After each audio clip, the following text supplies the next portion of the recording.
మనకు అప్పుడు అప్పటికే లేట్ అయింది. పొలం ఇక్కడ అక్కడ ఉంది వేరే. అన్న నమస్తే. నమస్తే. ఏం పేరన్నా?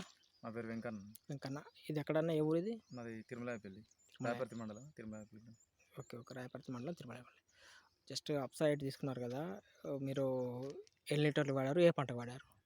మేము వచ్చేసి 1 లీటర్ తీసుకున్నాం. 1 లీటర్ తీసుకొని అది కొంచెం లేట్ అయింది ఊరికి. ఫస్ట్ డోస్ వేసేదాన్ని సార్ చెప్పింది కానీ మాకు అప్పుడు వీలు కాలేదు. కొంచెం నాటు ముదిరినాకే వేసుకున్నాం.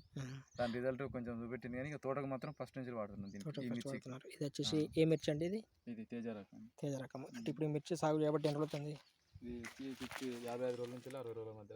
55 నుంచి 60 రోజుల మధ్యలో అవుతుంది.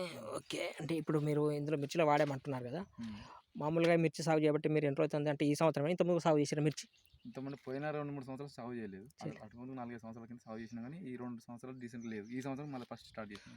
ఓకే, ఒకవేళ గతంతో చూసుకున్నట్టయితే ఇప్పుడు ఏమైనా తేడా చూడగలుగుతారా మరి అప్సా వాడడం వల్ల? గతంలో చూసినప్పుడు మందులు వాడినప్పుడు ఏమైందంటే సరే రిజల్ట్ లేట్గా వచ్చేది వాటి వల్ల. స్ప్రే చేసినప్పుడు కొద్దిగా లేట్ అయ్యేది.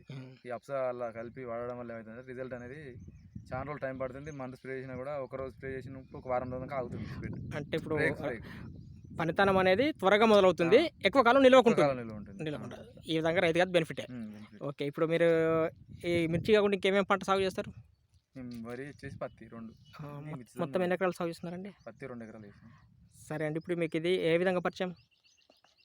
అప్సా ఐట్ అనేది మీకు ఎవరు ఇచ్చారు? ఇది అప్సా ఐట్ అని ఇప్పుడు సార్ ఇచ్చారు. ఓకే, ఇక్కడ ఈ విలేజ్లో మీరేనా, మీతో పాటు ఇంకెవరైనా ఇక్కడ వాడిన వ్యక్తులు ఉన్నారా? నేను ఒక్కనే తీసుకొచ్చిన ధైర్యం చేసి. అంటే మీకు తెలిసి అయితే ఇంతవరకు ఎవరు లేదు. ఓకే, మనోజ్ గారు నమస్తే. ఇప్పుడు మీరు ఇతనికి ఇచ్చారు కదా, అంటే ఇది వాడుకోవడం వల్ల ఏం బెనిఫిట్స్ అయితే అని చెప్పి చెప్పడం జరిగింది మీరు?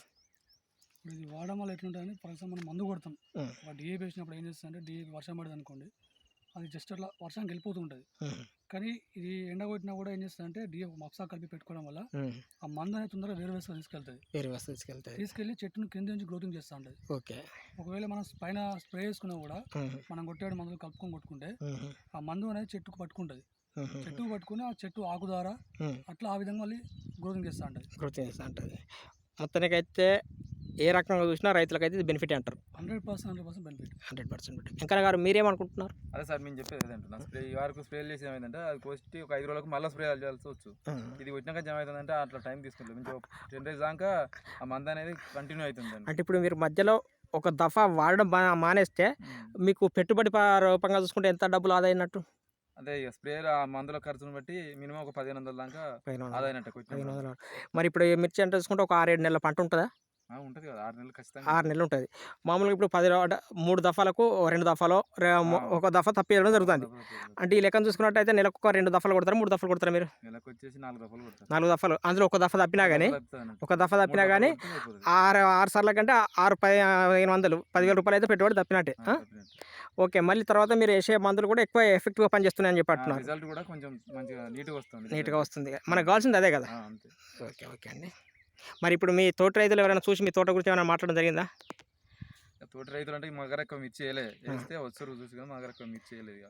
ఓకే, ఇప్పుడు మీరు వరిలో అన్నారు కదా, వరిలో కూడా కొంత తేడా కనబడదు అన్నారు కదా. కొంచెం అయితే నేను లేట్ చేసిన, కొంచెం లేట్ ఉంటే నేను ముందు తీసుకుంటే ఇక బాగానే ఉండదు. అది కూడా కానీ కొద్దిగా లేట్గా పరిచయం చేసరికి అప్పటికి నాకు వరి 2వ దఫాకి వచ్చింది సలాడ్ అనుకున్నప్పుడు. అట్లనే అలా కూడా కలిపి వెళ్ళిన అప్పటికి కూడా నాకు కొంచెం చేంజ్ అనిపించింది. సలాన్ అనుకుని ఒక పెట్టిన దాన్ని తల్లకుండా ఆ మడికి ఈ మడికి చేంజ్ ఏర్పడింది.